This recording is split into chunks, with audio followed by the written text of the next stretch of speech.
When I say the words art history, what's the first thing that pops into your head? Is it, a quiet stroll through a museum, looking at beautiful old things? Or maybe it's this idea of progress, like artists just kept getting better and better. Well, today we're going to unpack all of that. We're going to look at the story of art we've all been told, and then we're going to dig into the much more complicated and honestly way more interesting story that's hiding just underneath. And this quote, it really nails the traditional view. For centuries, the main idea was that art is all about timeless beauty. You see a masterpiece, right? Like a Greek sculpture or a Renaissance painting, and you can just appreciate it. It has this power to move you, and it feels universal, like a joy that exists outside of time. And this is where the plot thickens. Because the second you ask these questions, that whole simple, timeless idea of beauty starts to fall apart.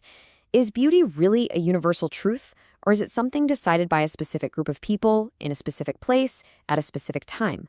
I mean, that's the question that really shakes up the world of modern art history. To figure that out, we've got to first understand the traditional story of art.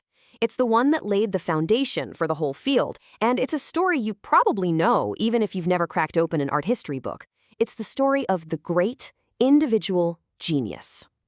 This old-school narrative is almost always shown as this simple, straight line forward, a march of progress. So art kicks off in caves, then it gets perfected by the Greeks, then it's reborn and gets even better in the Renaissance, and it all leads up to, well, us, the modern era. Each step is seen as a clear improvement on the last, just a steady climb toward perfection. So who even came up with this story? Well, a lot of it goes back to this guy, Giorgio Vasari. Back in the 16th century, he wrote a book that was basically the blueprint for art history. He built the whole thing around the lives of great men, creating this kind of hall of fame, a list of approved geniuses celebrated for their incredible skill. And his ultimate hero, Michelangelo. To Vasari, he was the absolute peak. But here's the thing. What gets left out of Vasari's story? For centuries, his way was pretty much the only way. But then, in the 20th century, a new wave of historians started asking some different questions. Instead of just focusing on the genius artist, they started asking things like, hey, who actually paid for this art? What was it even for? And the really big one, whose stories are we just not hearing at all? And this shift in thinking, it led to a full-on challenge to that whole great man myth. And it started with a really simple but totally revolutionary question that just blew the doors off the entire discipline. In 1971, art historian Linda Nochlin published an essay with this deliberately fiery title. And her answer was stunningly clear. It wasn't because women lacked talent. Nope. It was because the entire system, from art schools that literally barred women from drawing nude models to the very definition of genius, was built by men for men. The problem wasn't with women, she argued, it was with the power structure itself. And this kind of thinking wasn't just happening in academic essays. Artists themselves were jumping into the fight, creating work that directly took on this history of being erased. And one of the most famous and powerful responses came from the artist Judy Chicago.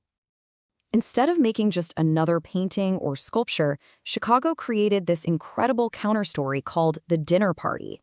It's a huge symbolic banquet table set to honor all the women who were written out of history. And get this, she used crafts like ceramics and embroidery, things that were often dismissed as women's work, not high art. It was a direct challenge to the whole male-dominated rulebook of what art is even supposed to be. And you can hear her mission right here, in her own words. Chicago wasn't just making a beautiful thing to look at, she was correcting the historical record. She saw the absence of women not as a fact, but as a prejudice elevated to intellectual dogma. The dinner party was her way of dismantling that dogma, one place setting at a time. But the story of who gets left out doesn't just stop with gender. Once you start pulling on that thread, you realize the whole map of the art world is skewed, forcing us to ask, wait, is there even a center of the art universe? We keep using this word canon, so what is it?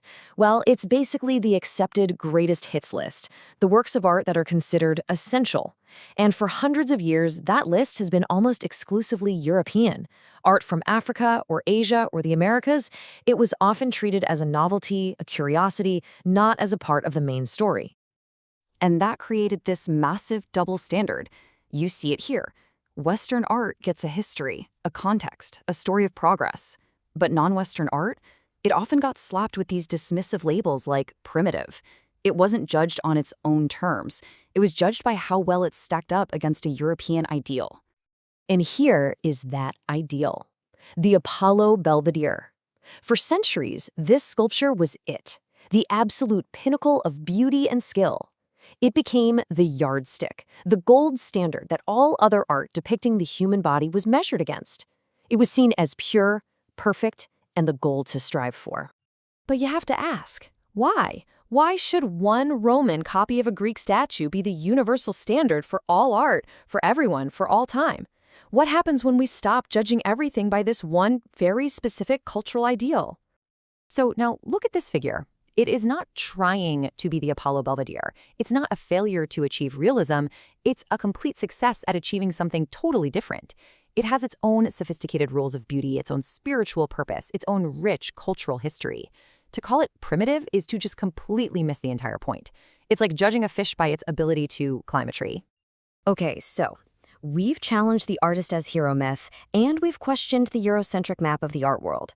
But there's one more piece to this puzzle: the actual buildings where we go to see art. Because museums, well, they aren't neutral spaces. They are powerful storytellers. Just think about how most big art museums are set up. You walk in a line, right? From the Greek and Roman section to the Renaissance rooms, and on and on. That physical layout is not an accident. It's quietly reinforcing that old story from Vasari, that simple line of progress, telling you without a single word that this is the one and only story of art. I think this quote just captures it perfectly. The art isn't just sitting there. It's framed, it's curated, it's presented to us behind glass. The museum isn't just showing you history, it's actively creating the version of history it wants you to see. So, does knowing all of this ruin art?